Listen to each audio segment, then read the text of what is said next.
Beberapa waktu terakhir, temuan kasus virus Nipah di India menjadi perhatian banyak negara, termasuk di Indonesia. Infeksi virus Nipah bisa berakibat fatal dengan angka kematian mencapai 75%.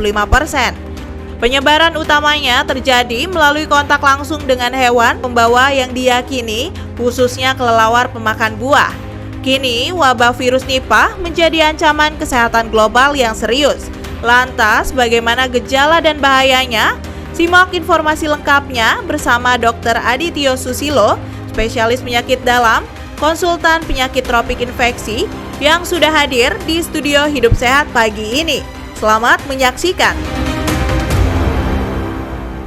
Assalamualaikum warahmatullahi wabarakatuh. Selamat pagi pemirsa Hidup Sehat. Apa kabar Anda pagi hari ini? Semoga Anda sehat selalu ya. Senang sekali saya Sekar Wanda bisa kembali menyapa Anda di program Hidup Sehat. Tadi kita sudah menyaksikan ya, virus Nipah ini menjadi virus yang saat ini sedang diperbincangkan oleh masyarakat. Kita hari ini akan membahas bagaimana gejala dan juga bahayanya. Dan sudah hadir di sini bersama kami Dr. Adityo Susilo yang merupakan dokter spesialis penyakit dalam, konsultan penyakit tropik dan juga infeksi. Halo dokter, selamat pagi. Halo Mbak Sekar, apa kabar? Baik, alhamdulillah. Dokter apa kabar? Saya baik. Alhamdulillah. Nah pemirsa, kalau Anda mau tanya-tanya ke Dokter Adityo, Anda juga dapat menanyakan di kolom komen @hidupsehat_tv1 di Instagram. Dokter, tadi kita sudah menyaksikan ya virus Nipah yang saat ini diperbincangkan.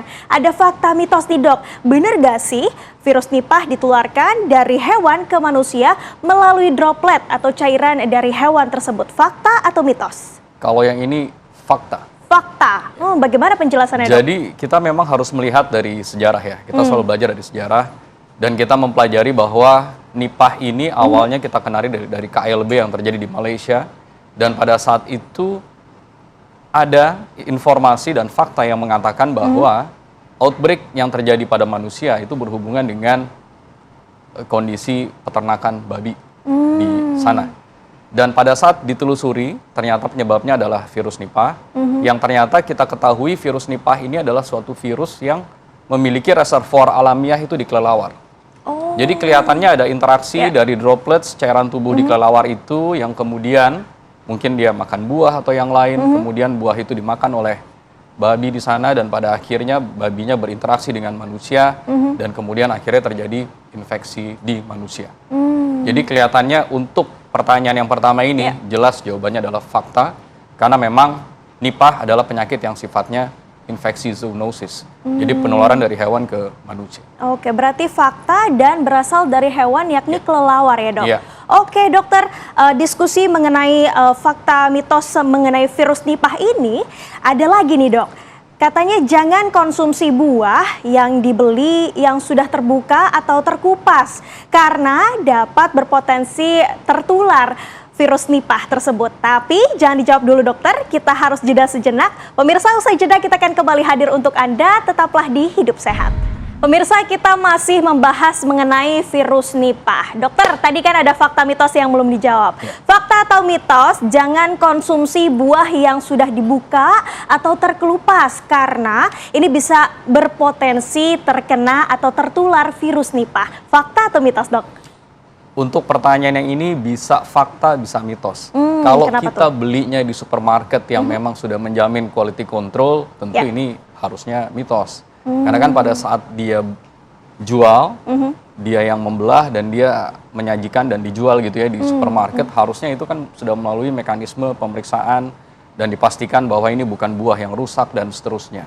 Tapi pada saat ini dilakukan oleh seseorang yang mungkin mengambil buah yang terjatuh, ya sudah bentuknya mungkin sudah terbuka dan seterusnya, ini yang mungkin agak sulit untuk bisa dipastikan bahwa tidak ada kontaminasi dari virus Nipah di buah itu. Karena memang yang terjadi adalah buah yang ada di tumbuhan liar, bisa jadi itu adalah buah yang baru saja dihinggapi atau dijilat atau terkena urin dari kelelawar yang terinfeksi. Dan pada saat dikonsumsi dengan tidak higienis, maka bisa jadi ada potensi untuk terjadi penularan. Jadi artinya memang kita mesti melihat bagaimana buah ini disajikan. bagaimana kebersihan dan seterusnya dari buah yang akan kita konsumsi. Jadi Saya kira pastikan itu. sebelum kita mengkonsumsi buah tersebut kita lihat juga ya apakah itu buahnya segar, terkelupas atau tidak gitu agar aman. Oke dokter, selanjutnya ada fakta mitos lagi nih dok mengenai gejala demam, flu, sesak nafas, muntah hingga lemas dan juga kejang, gangguan kesadaran juga ini menjadi gejala dari virus Nipah. Fakta atau mitos sih dok? Fakta. Fakta juga. Oh. Ya, jadi memang virus Nipah ini adalah suatu virus yang ditularkan tadi melalui droplet dari hewan yang terinfeksi, atau hati-hati bisa juga terjadi penularan antar manusia ke manusia. Oh, ya. oke. Jadi artinya kita bisa tertular virus Nipah dari cairan tubuh baik hewan ataupun manusia yang terinfeksi. Dan setelah terinfeksi maka virus ini akan bereplikasi masuk dari saluran pernafasan. Maka kita bisa mengenali adanya gejala pernafasan di situ, ada demam, batuk, pilek, badan nyeri dan seterusnya. Dan yang jadi permasalahan adalah pada saat virus ini sudah masuk ke saluran pernafasan, dia bisa masuk ke dalam peredaran darah. Dan pada saat dia masuk ke peredaran darah, dia bisa mengikuti aliran darah tersebut sampai ke organ. Dan kalau organ yang diserang adalah otak, maka gejala radang otak atau kita kenal sebagai encephalitis itu dapat terjadi. Dan manifestasinya tadi bisa penurunan kesadaran, kejang, bahkan hingga kematian koma ya, dan tentu risiko kematian. Nah kan kita kalau ngelihat di India sendiri kan banyak yang terkena virus Nipah bahkan akhirnya mengalami kematian. Nah ini sebenarnya akibat dari virus itu sendiri atau memang sudah ada komorbid dokter? Bisa ada interaksi di antara keduanya. Tapi memang pada saat seseorang terinfeksi virus Nipah, kita mempelajari dari berbagai literatur dan fakta tadi video sudah menyampaikan, mortality rate bisa mencapai 75%. Artinya pada saat seseorang terinfeksi virus Nipah, maka potensi untuk terjadi komplikasi, perburukan hingga mortality atau fatality itu bisa sampai angka 75%. Jadi tinggi sekali memang risiko kematian dari infeksi virus Nipah dengan sendirinya.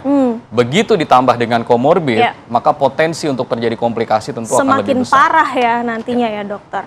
Oke dokter, kita sama-sama saksikan ya. Pemirsa, setelah ini Anda dapat menyaksikan ada video mengenai kita akan kembali hadir untuk Anda. Tetaplah bersama kami di Hidup Sehat. Anda masih menyaksikan Hidup Sehat pemirsa. Nah ini ada fakta mitos yang beredar di masyarakat. Belum ada vaksin dokter mengenai virus Nipah ini. Fakta atau mitos nih? Fakta. Fakta. Jadi memang hingga saat ini unfortunately vaksin ataupun obat untuk mengatasi virus Nipah ini belum ada. Jadi makanya pencegahan itu menjadi kunci dalam tata kelola. Kalau bisa jangan tertular itu lebih baik. Tapi kalaupun harus tertular dan sakit, maka upaya yang bisa dilakukan adalah suportif. Suportif itu artinya kita memberikan dukungan pengobatan terbaik. Meskipun tanpa obat spesifik begitu, kita berikan pengobatan terbaik untuk bisa mendampingi pasien melewati potensi komplikasi yang terjadi. Dan tentu ini bukan hal yang mudah, tapi ya sebagai tenaga medis tentu ini akan kita upayakan bersama. Padahal sebenarnya virus Nipah ini tuh udah berlangsung dari lama ya dok? Sampai sekarang masih belum ada vaksinnya? Iya. Oh oke. Jadi memang pembentukan atau mencari vaksin itu tidak mudah, mencari obat juga tidak mudah. Memang dari beberapa literatur mengatakan mereka berupaya untuk mengeksplorasi vaksin yang dapat diberikan di hewan, babi misalnya, hewan peliharaan yang bisa jadi mixing vessels. Tapi kelihatannya itu juga barangkali masih dalam tahap pengembangan. Baik dokter, nah sepertinya ini sudah ada pertanyaan ya yang diajukan dari pemirsa Hidup Sehat yang menyaksikan kita hari ini. Kita sama-sama melihat yuk dokter, di belakang kita ini ada dua pertanyaan, saya akan bacakan satu persatu. Yang pertama dari Fajar Santoso, saya mau tanya bisakah virus Nipah menyasar anak-anak? Kemudian apakah virus ini mematikan? Dan yang ketiga sesak nafas apa termasuk salah satu gejalanya? Lalu yang kedua dari Gita Marida Putri, apakah bisa berobat untuk menghindari virus Nipah itu dok? Nah, bagaimana tuh dokter? Baik, terima kasih kepada Bapak Fajar dan Ibu Gita ya. Jadi untuk pertanyaan pertama, jawabannya jelas bisa. Karena dia tidak selektif, hanya menyerang dewasa gitu ya. Anak-anak, siapapun bisa terinfeksi kalau terpapar dengan virus ini. Nipah. Terus kemudian yang kedua, apakah virus ini mematikan? Jelas jawabannya iya. Kita tadi sudah bahas, angka risiko kematian bisa sampai 75%. Dan itu tinggi sekali. Dan sesak nafas apakah termasuk dalam salah satu gejalanya? Ini jawabannya juga jelas iya, karena memang pintu masuk pertama adalah di saluran pernafasan. Maka ini nyambung ke pertanyaan yang kedua, apakah bisa berobat untuk menghindari? Pada saat kita berupaya menghindari, itu artinya kita bukan berobat, tapi kita upaya preventif. Kalau berobat itu kuratif, menyembuhkan gitu ya. Kalau upaya preventif, saya kira acara di pagi hari ini adalah suatu cara yang baik untuk kita sama-sama mengedukasi masyarakat dengan informasi yang positif. Karena apa yang disampaikan dalam pencegahan yang mungkin sudah pernah dibaca atau dilihat di media massa ya, di publik seperti ini, saya kira ini menjadi kunci penting di dalam kita upaya menghindari kita terpapar dari virus Nipah. Tapi tentu pada saat kita merasa bahwa kita sakit dan mungkin kita ada rasa mungkin kita terpapar dengan hewan ataupun orang yang terkonfirmasi gitu, ya disitulah titik kita harus segera berobat kepada tenaga medis untuk mengetahui lebih lanjut. Tapi rentang waktunya ya dok, dari awal sampai akhirnya bisa terinfeksi, sampai akhirnya juga mengenai terkena kematian itu tadi, itu berapa lama rentang waktunya? Itu dikenal dengan masa inkubasi. Dan masa inkubasi untuk virus Nipah bervariasi, tapi in general rata-rata dari berbagai literatur dikatakan 4-14 hari. Maka salah satu upaya untuk mengontrol adalah mengkarantina. Kita pernah mengenal hal ini pada saat pandemi yang lalu.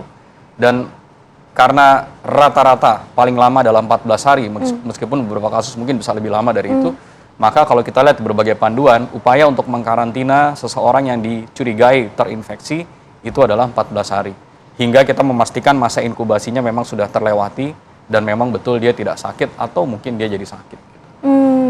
Nah dok, kan ini virus Nipah sudah beredar di mana-mana, di India juga ada nggak sih himbauan dari Kementerian Kesehatan agar kemudian virus Nipah ini tuh tidak masuk ke Indonesia, dokter?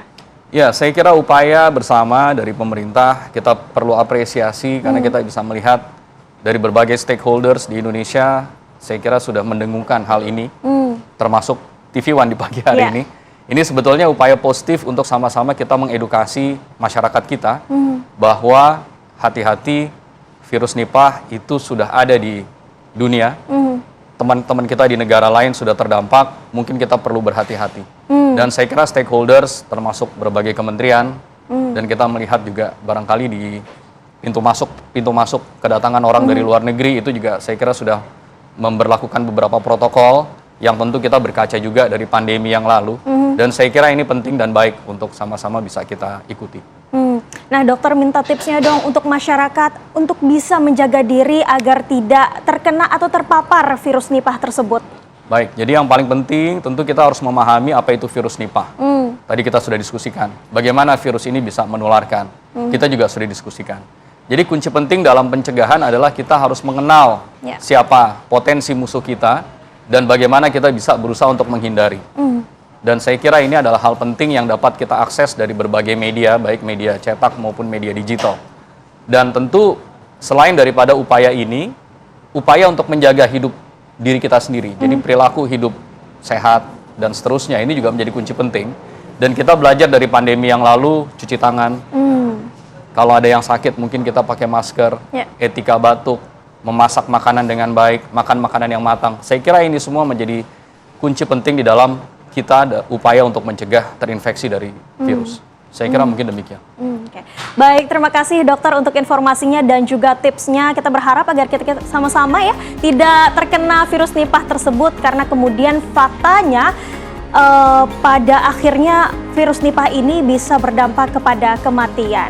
Dan pemirsa, tidak terasa 30 menit kami menemani Anda. Jangan lupa saksikan Hidup Sehat setiap hari Senin sampai Jumat pukul 8.30 waktu Indonesia Barat. Saya Sekar Wanda mewakili kru yang bertugas pamit undur diri. Terima kasih atas perhatian Anda dan sampai jumpa. Indonesia, hidup sehat.